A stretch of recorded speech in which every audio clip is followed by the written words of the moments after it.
بسم اللہ الرحمن الرحیم۔ السلام علیکم ورحمۃ اللہ وبرکاتہ۔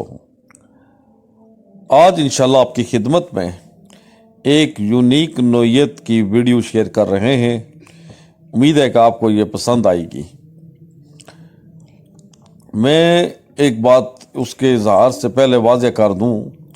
کہ میں ذاتی طور پر اختلافی مسائل جو کہ بالخصوص ریلیجیس سے ریلیونٹ ہوتے ہیں ان سے قطعی طور پر اوائڈ کرتا ہوتا ہوں، کیونکہ اس وقت امت کو اختلافات سے زیادہ اتفاق کی ضرورت ہے۔ امت مسلمہ آج جس زب و حالی کا اور بد حالی کا شکار ہے، اس سے نکلنے کا واحد طریقہ اتفاق ہے، اتحاد ہے۔ اسی میں امت کا سروائیول ہے۔ تو لہٰذا میں اختلافی موضوعات سے، اختلافی بحثوں سے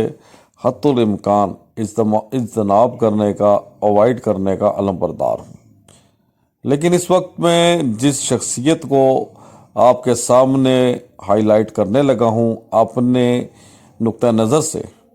ان کی شہرت کی وجہ ہی اختلافی مسائل پر بات کرنا ہے، لیکن دراصل ان کی ان تمام امور کے اوپر جو ایکسپرٹیز ہیں اس کی وجہ سے اللہ تعالیٰ نے ان کو اچھی بھلی شہرت عطا فرمائی، اور انہوں نے امت کو ان اختلافات سے نکال کر اتحاد کی طرف لانے کا ایک راستہ بتایا۔ تو انجینئر محمد علی مرزا صاحب بنیادی طور پہ امت کے اتحاد کے داعی ہیں،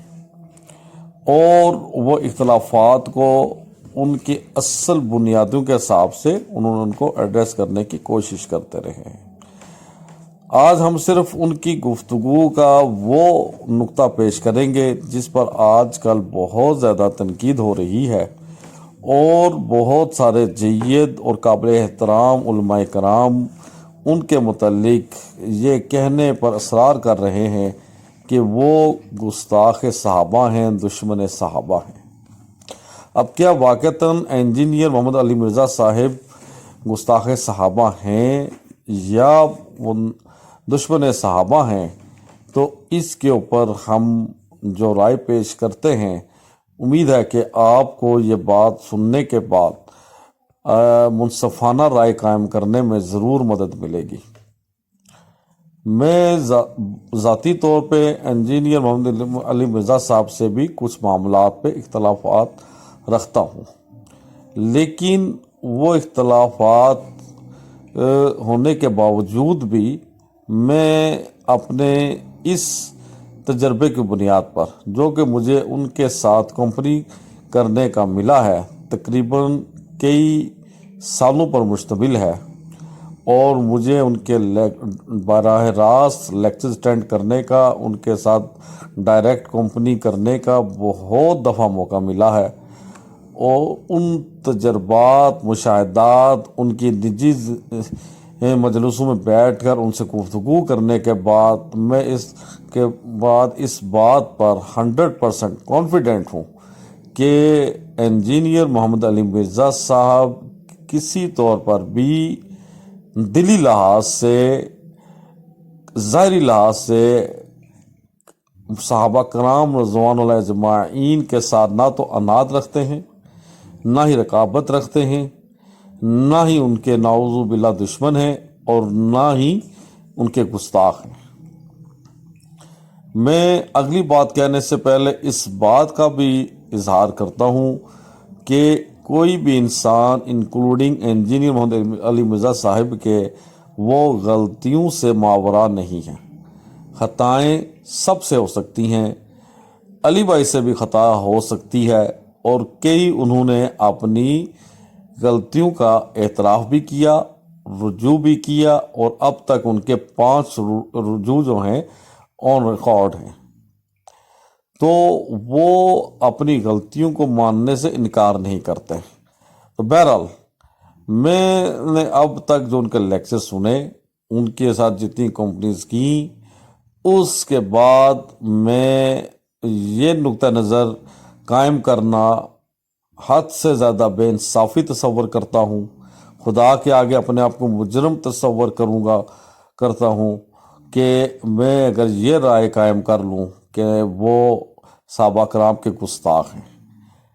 ہرگز نہیں، نہ تو گستاخ ہیں، نہ وہ دشمن ہیں، نہ ان کی ذرا سی بھی اس طرح کی کوئی سوچ ہے۔ وہ انتہا درجے کے اللہ اور رسول کے بعد صحابہ کرام رضوان اللہ اجمعین اور اہل بیت کے مداح ہیں، اور صحابہ کرام کو انہوں نے ہر موقع پہ دفاع کیا۔ جو واقعات تاریخ میں اور صحیح الاسناد احادیث کی روشنی میں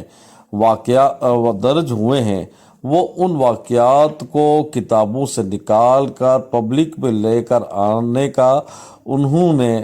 آپ اس کو اگر غلطی کہتے ہیں، جو بھی آپ سمجھتے ہیں، ایک سچا کردار ادا کیا، اور اس وجہ سے ان کو ان کا دشمن قرار دے دیا۔ تو اگر آپ ان صحیح الاسناد واقعات کو پبلکلی اناؤنس کرنے پر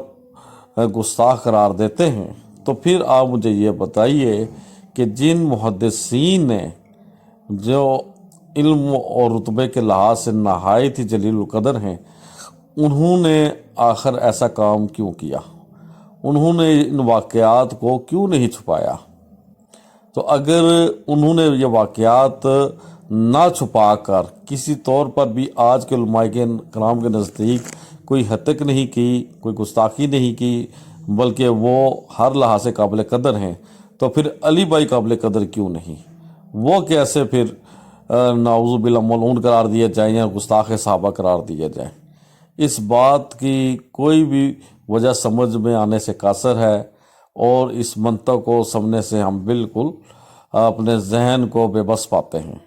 کہ ان حقائق کی روشنی میں ان کو گستاخ قرار دیا جائے۔ اور یہ میرا پرسنل ایکسپیرینس ہے، پرسنل مشاہدہ ہے۔ میں اللہ تعالیٰ کے حضور جواب دہ ہونے کا قائل ہوں، اور اس بات سے ڈرتا ہوں کہ اللہ تعالیٰ میرے منہ سے اتنی بڑی بات نکلوائے کہ جو بات حقیقت نہ ہو میں اس کو بیان کروں۔ لہٰذا میں اپنے ان علماء کرام کو نہایت ہی احترام کے ساتھ، ادب کے ساتھ عرض کرنا چاہتا ہوں کہ اگر آپ کو علی بھائی کی کسی نقطہ نظر سے اختلاف ہے، تو اس اختلاف میں اگر آپ کا نقطہ نظر زیادہ ویلڈ بھی ہے، تو پھر بھی علی بھائی کے نقطہ نظر میں اگر کوئی سکم باقی ہے، تو اس میں ان کی بدنیتی ہرگز نہیں ہے، ان کی نیک نیتی ہے، ان کا اخلاص ہے۔ بتقاضۂ بشریت شاید وہ غلط کہہ گئے ہوں، لیکن اس میں ان کی نیت ہرگز خراب نہیں ہے۔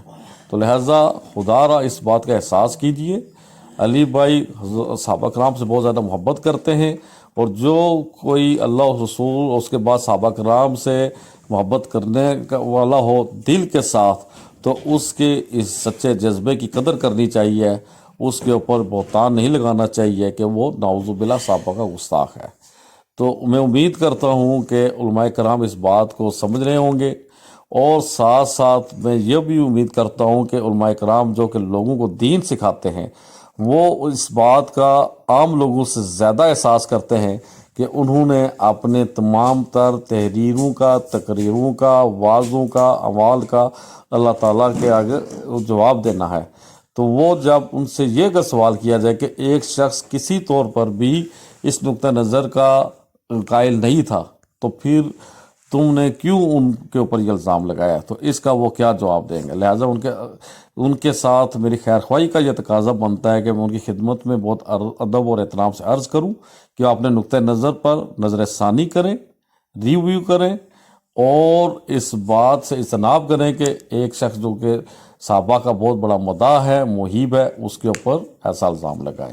میں امید کرتا ہوں کہ تمام علی بھائی کے ناقدین اور علماء کرام ہمارے اس نقطہ نظر کو بہتر طور پر سمجھنے کی کوشش کریں گے، اپنی اصلاح کی طرف توجہ دیں گے،